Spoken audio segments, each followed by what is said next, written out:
Hello, everyone, and welcome to another American Scouser podcast. We have our Monday crew here as always. I am your host, Timuchin, here in Chicago, and with us today back in the stadium is Gally. Gally, what's happening? What's happening, guys? Hopefully we don't have last week's audio problems from the stadium. Let's hope not. Let's hope not. And before Bickler gets in, Alan is in with greetings from Houston. And Bickler, who I'm sure is enjoying this international break as always, is with us. What's up, Paul? What's up, dog? Love international break. I know you love international break. And if you once we eventually do this behind the scenes one, we got to see Bickler, the food not even make it to the pot this time, straight out of the can. Bickler in effect. I was actually going to, with all the stuff that's going on, and most of it being rumors, I was like, man, the Monday podcast, but 60 to 70% of Turkish people said do the podcast, so let's freaking roll with it. What the hell? So we're not going to go trivia. I'm going to give you guys a few weeks off over here so you guys can relax. So we'll touch up a lot of the, the talk that's going on right now with the rumors. I really don't want to go into it individually because we'll be here for 5 hours. Because I think as of now, we're already signed 15 people or we're interested. Let's start with the stuff we know, and then we'll head towards the rumorville. So first off, the boring guy is back for another year. I hear a lot of different takes. I really thought this was going to be kind of like a smooth deal under the table and nobody would kind of blink an eye, but I'm seeing a lot of conflicting comments, reactions from people. Bickler, let's start with you. What do you make of Milner being back? I mean, I don't know what there is to argue or be to be conflicted about. I mean, if he's on with reduced wages, which the reports are that he took a massively reduced pay package to stay on for an additional year, versus higher offers from other clubs, I think that's a great thing for us. I mean, I think this is essentially this is a locker room signing for me. I mean, this is essentially another coach in the dressing room. I think you've got a lot of young kids in the squad coming up, whether it's Harvey Elliott or Jones, any of those guys. I mean, Carvalho is going to come in, and he's pretty young. I mean, I think all those players can really learn a lot from having not only that personality in the locker room, but watching that guy work, because he's an absolute monster in terms of how he takes care of his body and how he conducts himself. Anybody that steps on a pitch and makes their debut when they're 16 and is still playing competitively at 40 is obviously doing a lot of things right. Michael says, by the way, it looks like Timuchin and Gally have gotten out in the sun since the season ended. Bickler, not so much. Honestly, most of my sun was when I was hiding out in the garden before the Champions League kicked in underneath the sun. Otherwise, have not done a whole lot about it. But Gally, let's get to you. I mean, I know, when I read the comments, I'm exactly with you, Bickler. I mean, this was kind of like a locker room signing, vice captain. It's the kind of personality we want there to lead people. I mean, that locker room just doesn't happen by magic. This is not FIFA. But I think people are expecting all these signings and exciting news. Is that part of the deal there, Gally, that this is not as exciting because it's Milner? Almost like a new signing?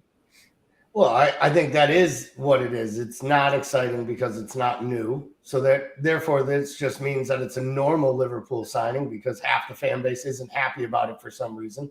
The other half of the fan base might be overexcited. I think what it comes down to is he was signed as a locker room or dressing room presence. We laud these guys for the leadership. We laud them for how great and connected they seem they are. And then we're surprised when arguably, their vice captain or their second biggest leader, and I don't even think there's an argument there, has been rewarded for always being in shape, always being fit, and always being available, even though he's asked to play less than most. So he takes a reduced pay packet, which I think shows he understands more than ever his status with the club. And if you listen to him, the biggest reason he re-signed was the respect of his teammates, the people surrounded within the organization. For all those people who think the owners and the leadership there are all morons, clearly the players respect them. But most importantly, Klopp told him there was still a job for him as a player in this side. And that might be the last 3 minutes of every game and a yellow every 3 matches, right? As we talk about with the 5 subs next year. But I also think this speaks to another big point we've talked about, which is I think we're going to see less of Jordan Henderson from an appearance standpoint than we saw this year. And I think having a guy like Millie to either start some matches or come off the bench and offer that leadership is going to be immense. And I think he'll be worth his weight in gold as our 6th or 7th midfielder, just like he was this year. Yeah, Catherine says she's thrilled about Millie's contract. Not thrilled he took a pay cut, though. I don't know why. I mean, it almost like had to go with it, I think, and I'm sure he knows. I'm glad you brought that up, Gally, because that was my next question to Bickler, is the playing time. I mean, do you see it's almost, when you read Milner's comments, like Gally is saying, it's almost like sounds like they got a good thing going. And perhaps it would have been a different situation if we finished the season with either the league title or the Champions League, maybe especially the Champions League. But he feels like there's a good thing going. There's more to be done. So he's staying. But what does that say about his playing time? I mean, what is that role that, Gally was referring to in terms of Klopp told him that he has, aside from leadership? We understand that part. But how often should we expect to see him on the field? I actually didn't pay that comment a whole lot of attention for a number of reasons. I think he could go anywhere else with people that were offering to pay larger contracts and probably play more. Secondly, I think that if you're Jurgen Klopp, you're making that comment out of respect because you don't want to make it seem like this is a locker room signing, like out of respect for James Milner. Like, my personal opinion is if we're relying on him and we re-signed him for playing, that's a problem. I mean, for us competing across 4 fronts, I think that the amount of minutes that he got down the stretch at the end of the season really showed how shallow we were in midfield and the fact that we need to seriously address the midfield and retool it. Nothing against James Milner. Bottom line is he's going to be 37 next season. And that's just those minutes that you have plugging him into that system, I would hope are in cup matches versus young kids so they can learn and he can stabilize that sort of midfield and sort of shape and lead. But I think coming in at the end of really important matches, and that's the guy that you're calling off the bench, is really concerning to me because I think those are minutes that are being seeded from players that you would want to be blooding in, whether it be Harvey Elliott, whether it be Curtis Jones. And I know those are different players, but those are minutes off of those types of players. And so, yeah, for me, if you're looking at that role of James Milner as the guy that you're plugging in off the bench down the stretch in the final 10 minutes of key matches, that's concerning for me. I don't think that's why he was re-signed. I think a lot of this is just set out of respect for James Milner and what he has been as a professional. And I wouldn't expect any manager to say any differently. And I think we had a mixed bag this year. There were some games where he showed his age in terms of pace or agility. And there were some games where his leadership really paid off and he was able to clean it up. I think going back to what Bickler is saying, Gally, is off the bench in terms of depth, while we had a lot of midfield players that can be more of an attacking midfielder, we just didn't have a lot of people that we could rely on to come in and clean things up and kind of keep the game under control defensively. Because when you talk about the names that, Bickler wasn't mentioning, Jones and Elliott's and, Ox and all those guys, they're not, their weakness is probably defensively. So how often do you expect to see Milner out there? Or is it just a matter of, if the game is in hand, he's going to be the guy to give Fab some 20 minutes off? I mean, I was talking cup matches, lower league matches, 1 out of 5, maybe Premier League matches. But this goes back to my point. he beat those guys out because Klopp clearly doesn't believe those guys are good enough, and he just got a 1-year contract because in case reinforcements don't come in, to Paul's point, and I think mine, which was a retool of the midfield, the current guys aren't good enough, and I don't think Klopp believes they'll be good enough by next season either. So it might be James Milner time against the, Burnley likes of the world, depending on how Fulham or Bournemouth play when they come up, the lower teams in the league, trying to see out matches and give leadership. But we also don't have, as we've talked about before, other than Naby, we really don't have a substitute for Henderson. And the only like for like at all that brings any form of leadership, stern, is Milner right now. You bring in Curtis Jones for Jordan Henderson and ask him to play the same role, we know what happens. There ends up being turnovers and the ball gets behind Trent. So I just think that there has to be a couple more buys. But James Milner had a 2-year contract from a Premier League team, a 3-year contract at like triple his wages to come to MLS. There was money out there for James Milner, and he took a 1-year deal. Maybe he sees it as one more year to pad the trophy cabinet. Maybe he thinks he's only got one more year left in his legs and he doesn't want to do it anywhere else. But, Leeds, Newcastle, these clubs were all interested. So, it seems to me he stayed because he believes there's some minutes for him. I hope, like Paul, I think they're going to be scarce, but I'd be shocked if he wasn't right on that depth chart at the beginning of the year, probably getting minutes ahead of someone we all think should be playing, because that's what Klopp's done his whole 7 years here. How do you read that 1-year thing, Bickler? Like, I understand Galley's point, and I do agree, but how do you read it? Is that something that's coming from Milner in terms of like Milner knowing his capabilities, or like, let's go for another year and see what happens? Or is that more like us? We're not going to get anybody probably, so let's keep him here to be that. I don't think it has anything to do with who's coming in or who's outgoing. I think the next 18 months, are going to be a serious transition from this team. And I think there's going to be a shift and it's going to get younger. But I think that Milner provides an added layer of leadership for that team. Like, I think it just goes back to the locker room thing we talked about at the beginning. Does he have the quality? For sure. I don't think the reason that he signed a 1-year contract to stay at Liverpool had anything to do with playing time whatsoever.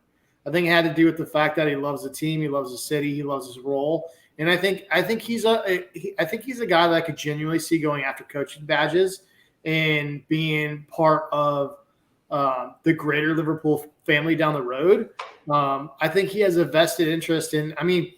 You watch him in his time off going to the youth games, right? Like, I think he has a vested interest in learning more about the admin side of this thing, and I think he knows that he's part of one of the greatest sports organizations in the world. And I think that had more to do with it than playing time.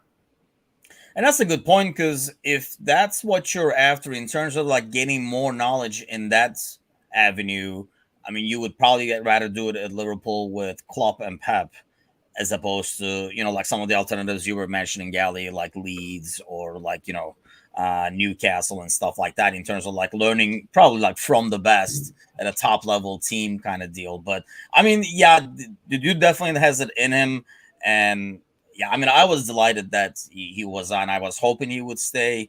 I know everybody talks about, Klopp and, this creating this locker room, but a big part of that is some of those leaders in that locker room. And obviously Milner is one of them, along with Hendo. So that was, I thought it was a good news. When I saw some like comments in terms of people saying like, why and stuff like that, I think it just goes back to the lack of excitement that it's not a new signing and kind of poo-pooing whatever was out there. But so let's get to something else that we know for a fact, and we have been conveniently avoiding over the last couple of podcasts, is the fantasy league that is now over.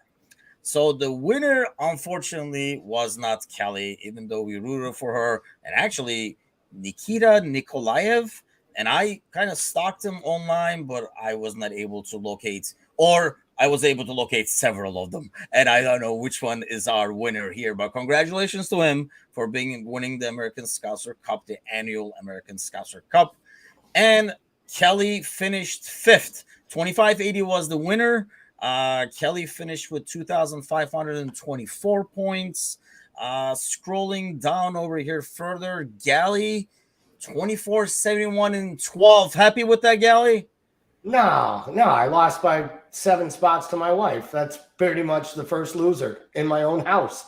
Those of you who don't know, I'm going to get a dog, and the dog will probably beat me in next year's fantasy. It'll have its own team, and it'll still probably beat me. The thing will be 18 weeks old, and it'll know more about fantasy soccer than me. No, proud of my wife. She did a nice job. She probably listened to me too much at times, and that probably what did her in. And let's keep scrolling. It's not that far down. Only 15th. Bigler, who would have thought you would have finished 15th? When we started kind of following this fantasy league and kind of poo-pooing and talking shit about it, before you made a huge run to the top 10, you got to be delighted by really backing into the 15th spot over here.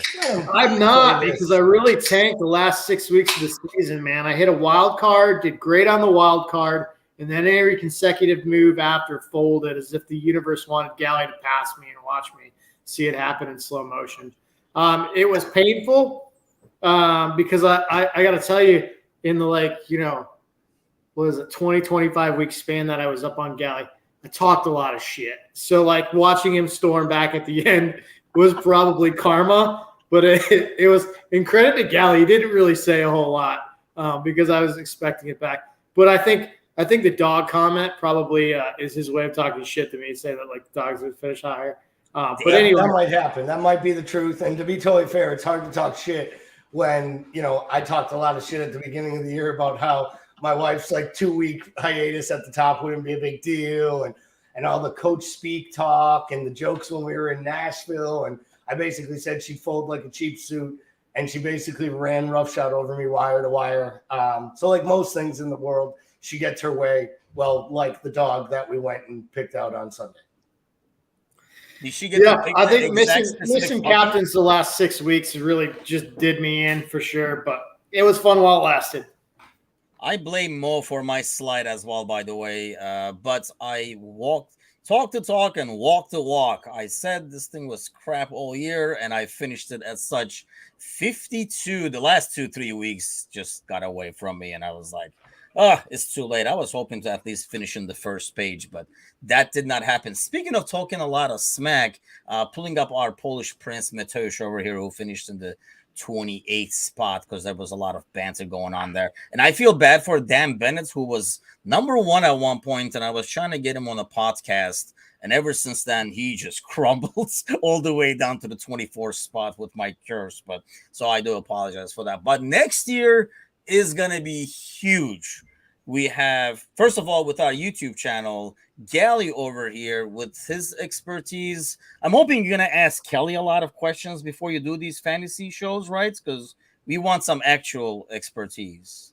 Maybe we'll get her. Maybe we'll even have her make an appearance. I tried to get her to make an appearance on this. She said if she had won, she would have come and accepted the trophy and basically just took a big fat dump on me while everyone else laughed. And but because she finished 5th, she said, I can't go up there. I'm not going up there to accept the 5th place medal. So I got to go earn one. So we'll see. Most likely she'll be at 52 with you on the second page. Well, she could still come and take a dump on you. I mean, you were 12th. Just make sure she dumps on your bed instead. Yeah. Thanks, man. I can't wait for that legal proceedings. So next season, by the way, Kelly is going to be hopefully featuring in Gally's weekly podcast with just fantasy football. Bickler, will you be making appearances on that podcast, or will you be avoiding it like the plague, or listening to every word Gally says over here? I'm pretty fatalistic, so anything I hate enough, I end up usually being involved in, so I'm sure I'll end up on it at some point. BJ says, watch out. The numbers notice playing next season. Jesus.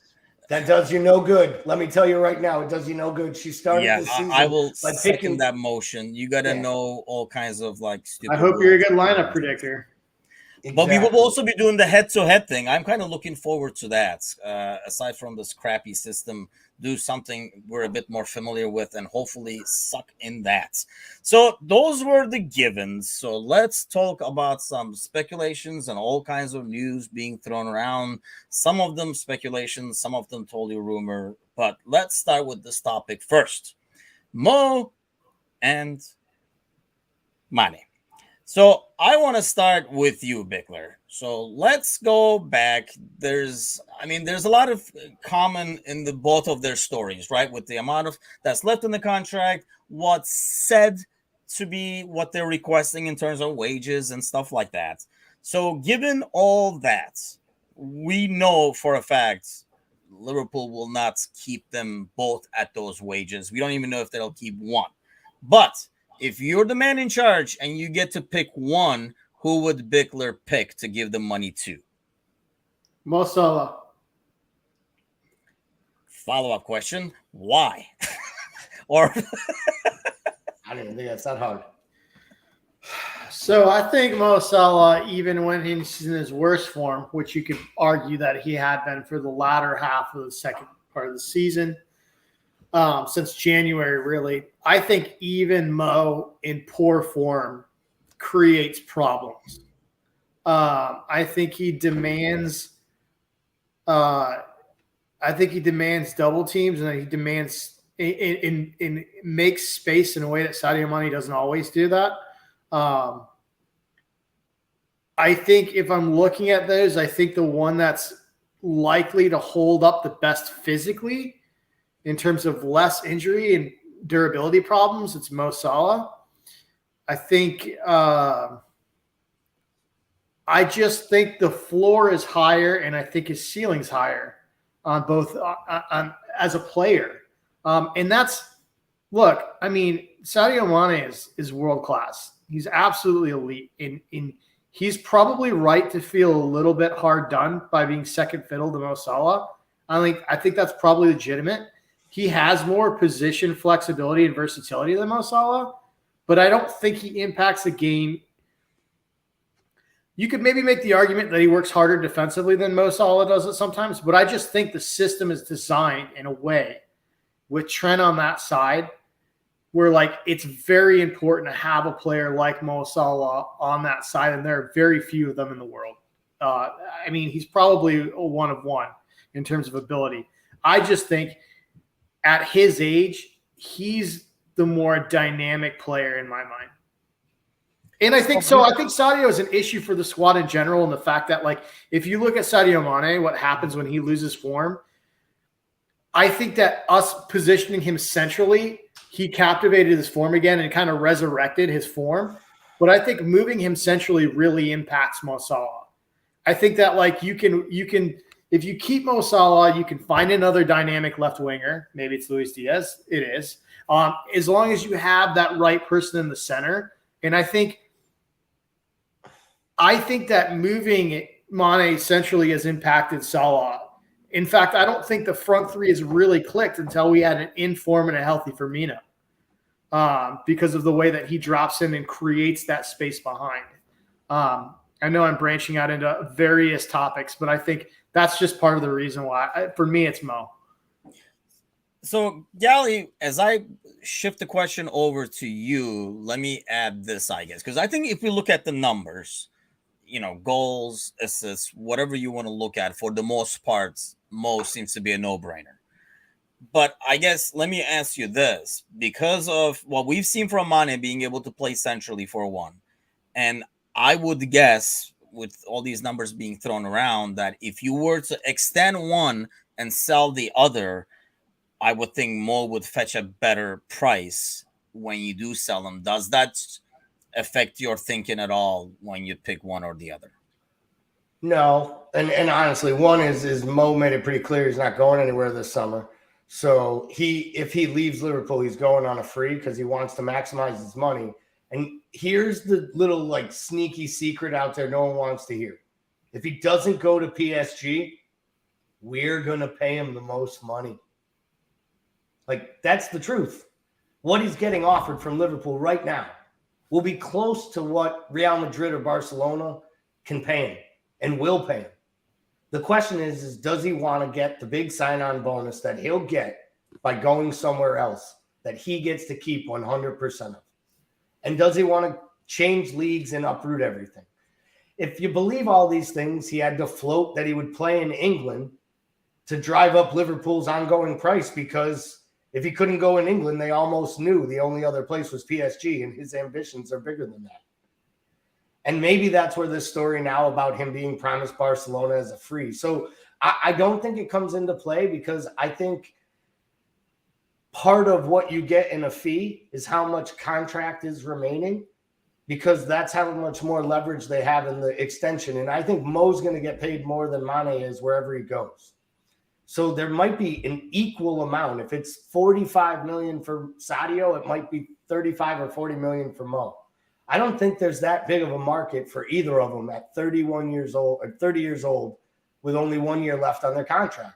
Now, to why I would pick Mo as well and why Mane, Paul kind of stole where I was going with the second part. I think moving Mane to the middle not only hurt Mo, I think it made Mane more expendable, because it allowed us to see more of Diaz on the left, envision what a fit Jota through the middle might look like, a fit Bobby through the middle, maybe using that money and signing a new type of striker that we haven't had in years that can do a little bit of the balls to the feet, but maybe even play a little bit as a target man. Nunez sounds wonderful. I'm sure there's a name that'll cost half as much and we've never heard of as the guy we'll get. But I think that Sadio Mane was kind of holding an albatross over this side, because he had done so much to earn the credibility to play himself back into form, that if you ask why it's Mane or Mo, it's because Mo goes off form for 2 months at a time, and Mane has done it for a year and a half at times in the last 7 years, multiple times for more than half a season. And I think when you going to invest this much resource into a player and alter your wage structure, guys got to be fully committed. Guys got to want it. And he started talking about where he was going to play before the Champions League final, because he had already made up his mind. I don't think it affected his play, but I'm not going to apologize for him. He decided he wants to be somewhere else. And what does Jurgen usually do when that happens? He finds somewhere else for them to play, and he gets someone in that takes the job and moves forward. So to me, it's a no-brainer. You keep Mo, you re-sign him, and you build around him, and you buy the pieces that get him back to playing his best football, and you have better competition in the side. And I think it'll be better for everyone in the long run. And that's sad, because Mane has been an amazing servant to the club, but every cycle sees players leave. And I think it's what makes really shrewd, great clubs great, is they know when to get rid of a guy or let a guy decide he wants to go right at the right time. And I think we've seen it with Emre Can. We saw it with Gini. I think we're going to see it here with Mane. And I think this won't be the last time. I think there's a few more in this side right now everyone loves, that in a year or two they'll be playing for someone else and everyone will go, oh, no, he's leaving. And then a year later they'll be like, oh, it's probably the right decision, because they know better than us. Yeah, I mean, this team is going to be, we're entering that phase. I don't like Emre was, I don't think, in that status. And Gini, as he claimed, was underappreciated. And honestly, anybody who plays in our midfield somehow is underappreciated, probably because of that front three. But we knew, slowly, Bickler's Divock going for one, and now Mane. We're going to be losing these guys out of a team that we love. And I think it's just because, this team, we talked about this before on our podcast, that, these are we like him as great humans, as Bickler was putting it, not just as players. We really, it's a very likable squad that we've built. So anytime these guys leave, obviously it's going to be, half sad, half happy with the replacement kind of deal. But so let me come back to you, Bickler. Let's go to Mo. Mo saying he's going to be here at least for another year is basically Mo saying, if I resign, if we can kind of come up to a deal, we'll extend. If not, is he just waiting to see if something else happens, other options? Because like Gally is saying, not a lot of options are out there right now. Is he just waiting it out to see what happens in a year? Yeah, I mean, I think there's a lot of things. I think he wants to stay at Liverpool. I think that this is a lot of. I think it's two sides negotiating for leverage. One side knows they have it, and the other one has to pretend like they don't know the other side has it. But I think if you were to give him a truth serum, maybe it's a beer at a bar, I don't know. Like if you were to give him the truth serum, I think Mo would tell you that he knows that he doesn't have the leverage here. And I think that, I mean, just realistically, like Gally said, there are so few realistic options for a player like him at his age and what he's going to demand at a wage level. I think it's a matter of time until he signs at this point. I think that pendulum had swung. I think that's largely down for the fact that Mane, is leaving. I think he'll be back, but I think there's a part of him that thinks that if I stall this out long enough, maybe something will happen where the leverage will swing in my favor, whether it's like multiple moves within the team.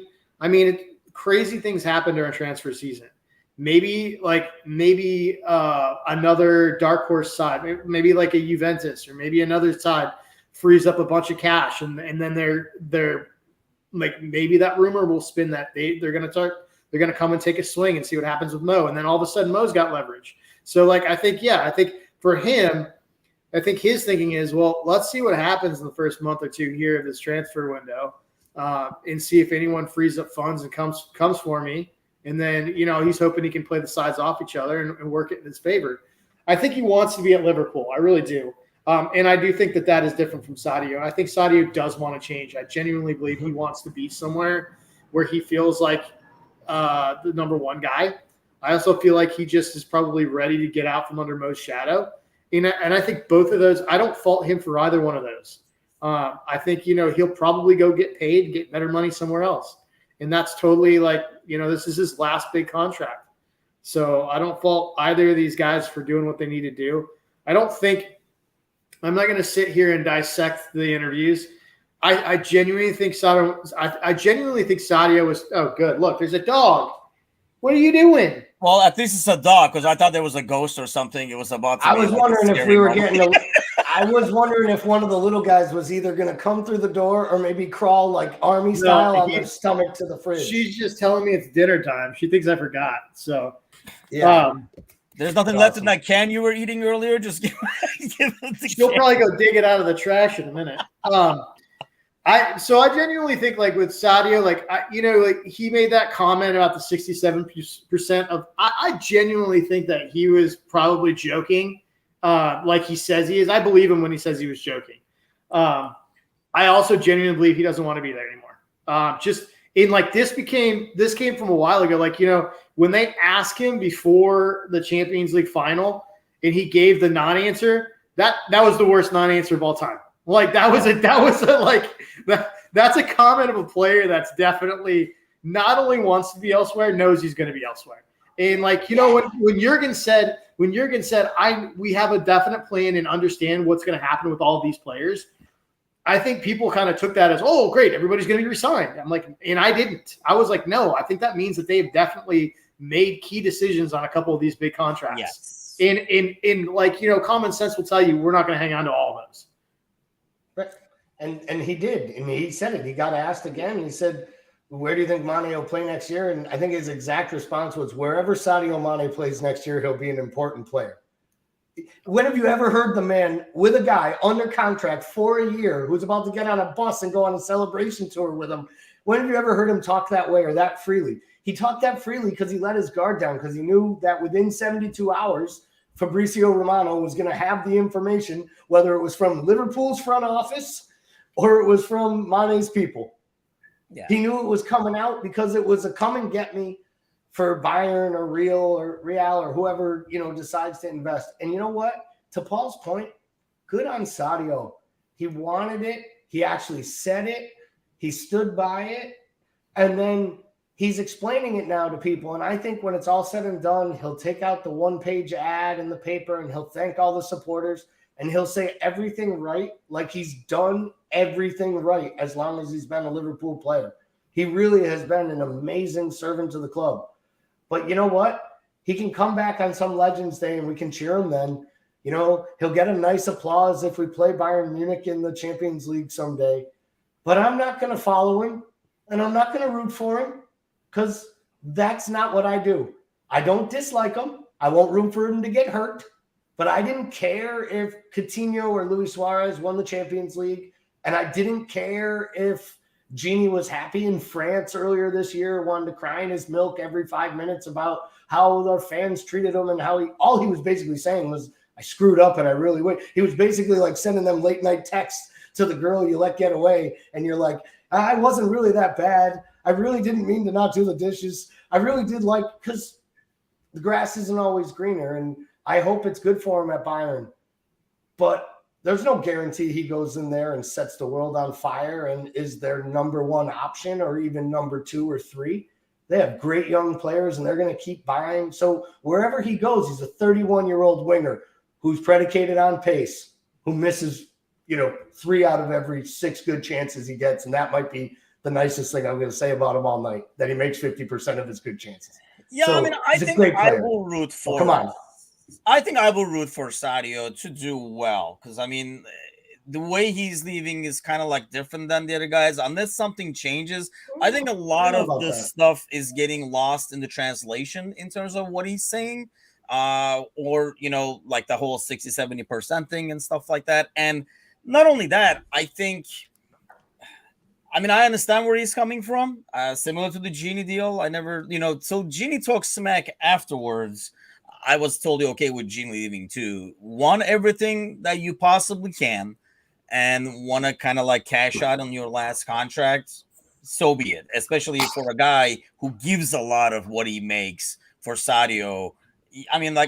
More power to him. I will definitely root him. It's a player that I've liked. I wish he would have stayed, but I agree too. It's a guy who I think like the biggest thing about Sadio is like he's not predictable on the ball. He can go any which way. He's like agile and he's fast. And as he gets older, as those disappear, I don't think he has something to fall back on. When I asked you guys, that was probably the biggest thing for me between Sadio and Mo is as Mo's speed disappears slowly, I feel like his vision and his passing and his touch is still going to be there to make him a good player.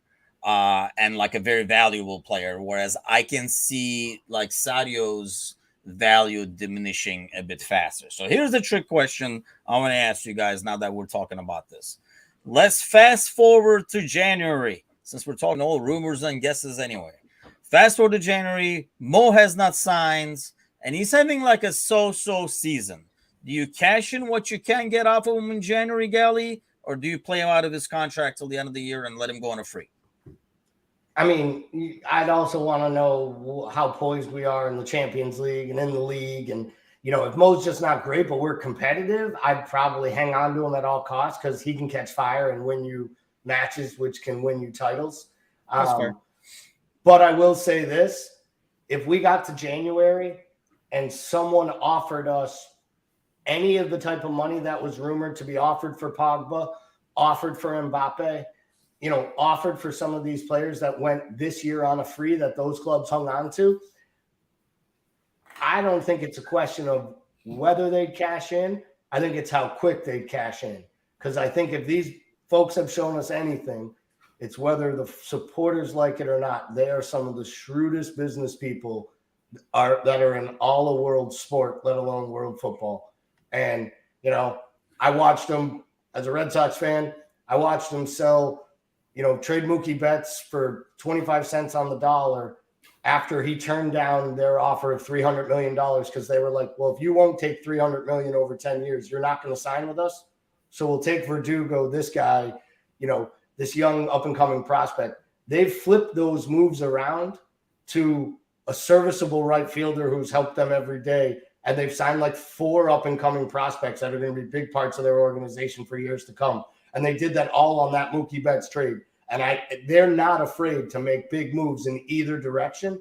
So if Real Madrid came in and offered 35, 40 million in January and we can't win it all, I think they would cash in and I think they would move on because I think they always believe there's another cycle behind it. But I'm with Paul. I got my fingers crossed that a deal's signed before the season starts. I'll say this, if there's not a deal on opening day of the regular season, I think Mo Salah has an opportunity to sign with anyone come the end of the contract. And I can't remember a guy getting to the end where he was a free and then re-signing with the team that he was at in a long, long time.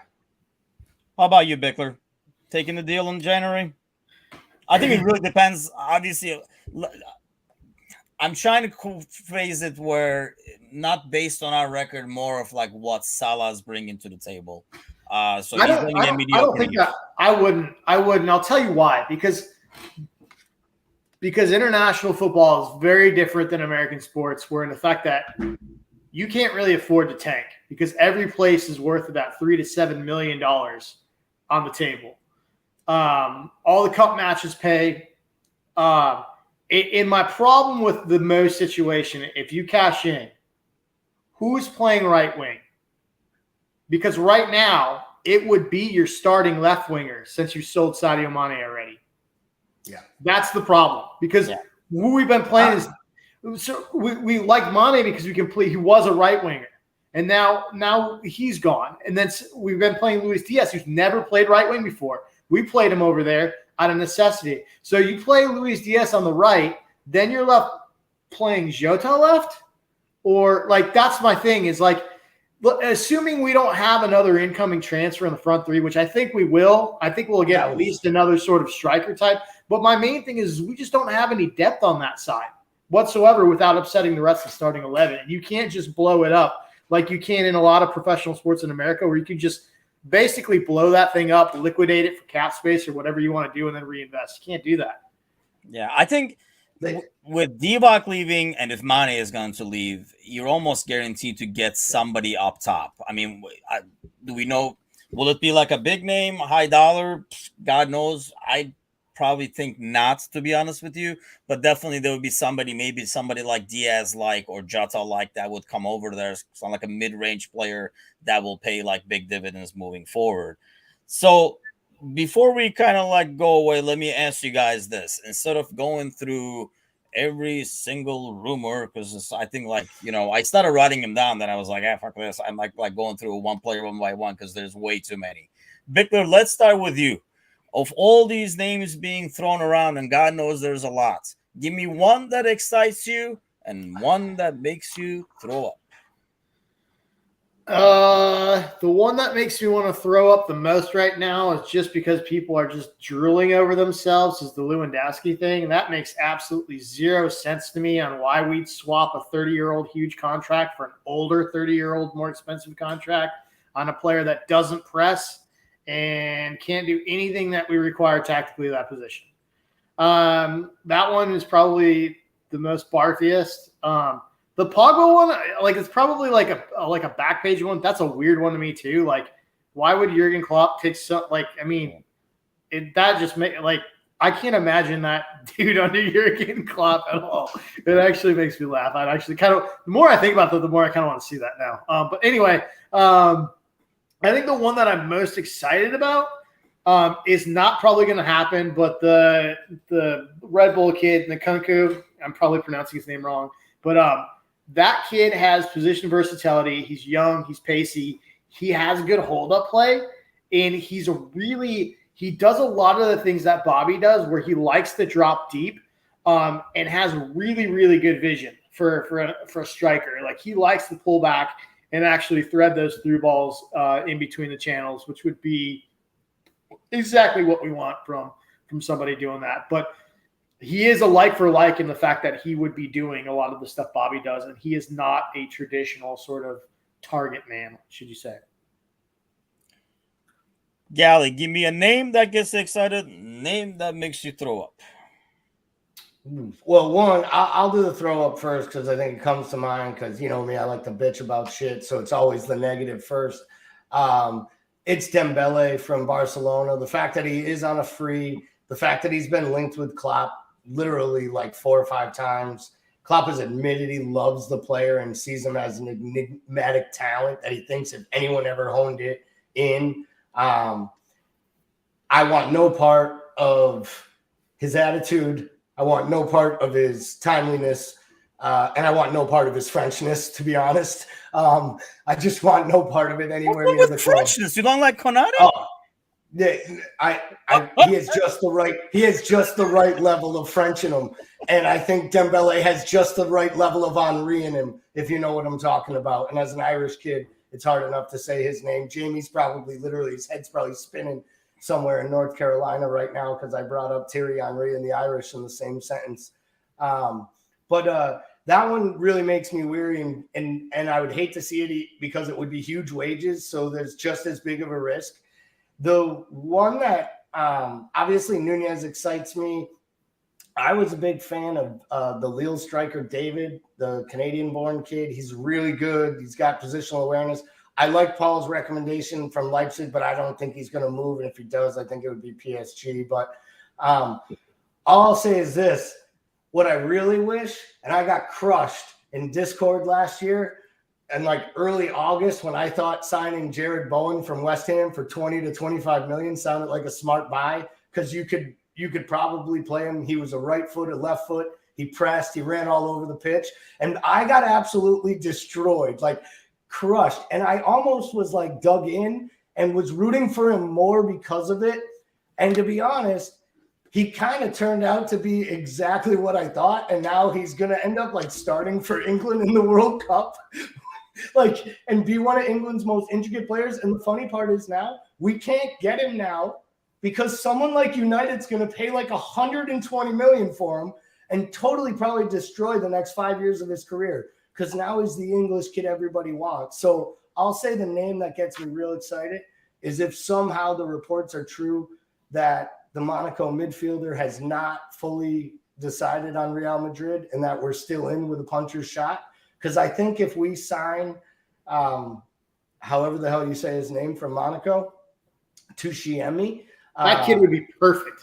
I'm telling you right now, it would be the biggest signing the club has had, arguably, as we all joke, since Klopp. Because I think it would change everything about the way we play all over the pitch.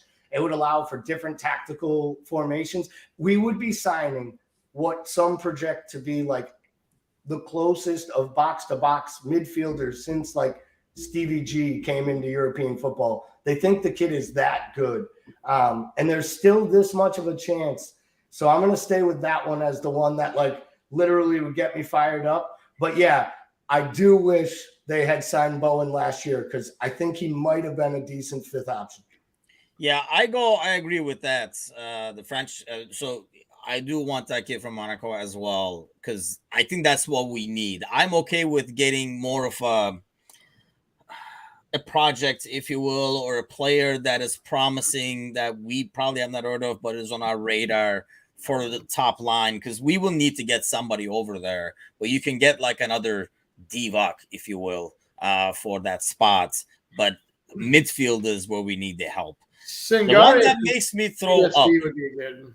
What was that? Would be like a good consolation if we miss out on the kid from Monaco. Yeah. That kid from PSV, he's a beast. I mean, just as a pure physical specimen, like he would be a good get. I mean, I think he's a lot more rougher around the edges and probably, I mean, that's what Klopp does though. He develops, but like I think from a physical standpoint, he'd be a good consolation get in the midfield. Yeah, I think that's why I'd be more excited with getting somebody for that rotation. Like goes back to what we were talking about in the beginning. Somebody else aside from like relying on Milner to be able to come in to help the midfield defensively, especially as we go into the 5 subs. The one that makes me throw up, which I'm sure every American fan is going to hate this, is Pulisic. Can we please stop this craziness? I mean, I don't understand how people forgot that up until like 6 months ago, this is probably like the healthiest he's ever been because he's been healthy like 6 months straight or something like that. Dude is constantly injured. I know when his name was being mentioned before, that's when we have like, rotating infirmary schedule going with Ox and stuff like that. We were like, why do we need this guy too? We didn't have available beds for him to sit on and stuff like that. So why we went back to that now is beyond me. I mean, I know he's American, and I'm sure there's some kind of a bias. Like I wanted Kabak to be signed longer or something like that. But for the money that he would get, and definitely not somebody I would want to rely on for that, like front line. And you would probably put him. I mean, I understand like he would fit a need, but definitely not somebody I would want to put my, eggs in his basket with his history of health and honestly inconsistency as well. So let the hate mail begin on that one. But boys was talking about Bobby's future. I do want to talk about that stuff. We have all summer to kind of like go approach a couple of players at a time. But before we go, since we talked about the front line, I wanted to get your guys' really quick take on this one. Keyword quick. Jota. Bickler, where does Jota rank right now, especially if Mane is leaving? Where do you see his role if we do not get somebody for the top? If we don't get anyone for the top, I got to believe he's starting striker. Just Over because Bobby. I think, yeah, just I love Bobby, but I think Jota starts over Bobby just because I think that Jota has the legs that Bobby doesn't have right now. I think maybe you start seeing. I think Bobby's in a similar situation as Jordan Henderson, to be quite honest with you. Very, very important for the squad. Probably a tactical start. Where do you have him there, Gally? Yeah, I think he has to start right now as your number 9 and, in the middle of the pitch. And against certain opponents, we always talk about it. Bobby is worth his weight in gold.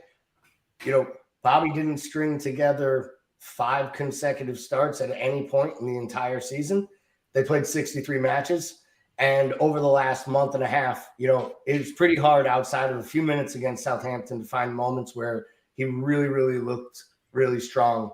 So I think he plays more of a bit role, but an important one, just as important to the Milner comments, just as important in the clubhouse, in the dressing room, and on the training pitch. And I think he plays in tactical matchups where he can cause the other team fits. And I think a lot of times that'll be against big clubs in big matches. I'm just hoping he has the legs and is fit enough. And I hope that Jota finds his confidence and figures out how to play with Diaz. Because to me, Jota looked lost from the moment Luis Diaz basically had his name sung by the cop. Yeah, see, that's why I still feel like a Bobby that has an off season to get healthy, I would much rather have him start and Jota come off the bench. If we're chasing a goal and, obviously we're going to put more balls in the box and stuff like that. But I still feel like Mo is at his best when Bobby's in there as well, kind of like what we talked about earlier. And I think we did not see Diaz and Bobby together a lot, obviously due to like Bobby's health for the most part.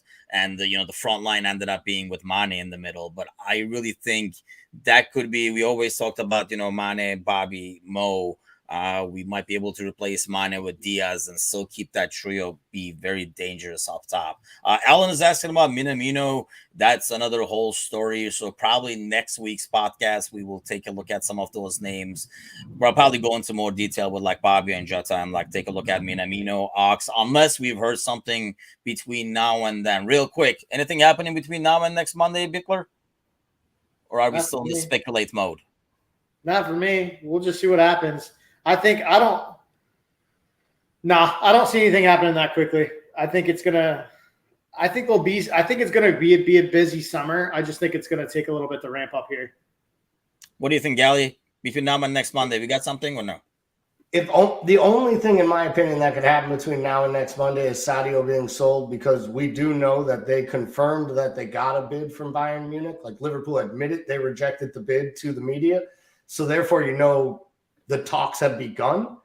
So if that's happened, then maybe there's an offer. And if they got one they liked, I do think they'll take it, because that sets, to Paul's point, it kind of sets the tone to what could be a very busy summer for them. But incomings, no chance.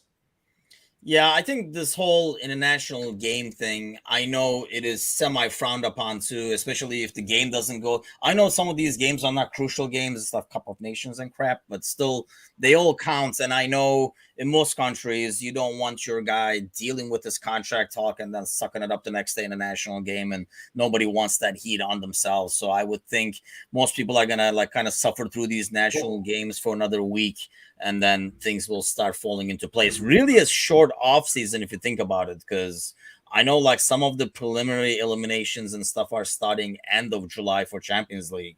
So a lot of clubs have only like a month. And obviously, with camp and stuff like that, it's going to be a pretty short summer thanks to the World Cup in freaking winter, people. Gotta love that. Well, gentlemen, thanks a lot as always. We will be here next Monday. Hopefully, we'll be talking more facts than fiction and rumors, and we'll kind of like take a look at a couple of other players as well. Thanks to all listening, commenting, give it a like and a share. I keep talking about this, but a lot more coming on the YouTube channel as well. So if you have not subscribed, subscribe and tell your friends to get their butt over there and subscribe as well. See you guys next week. Take care, everybody.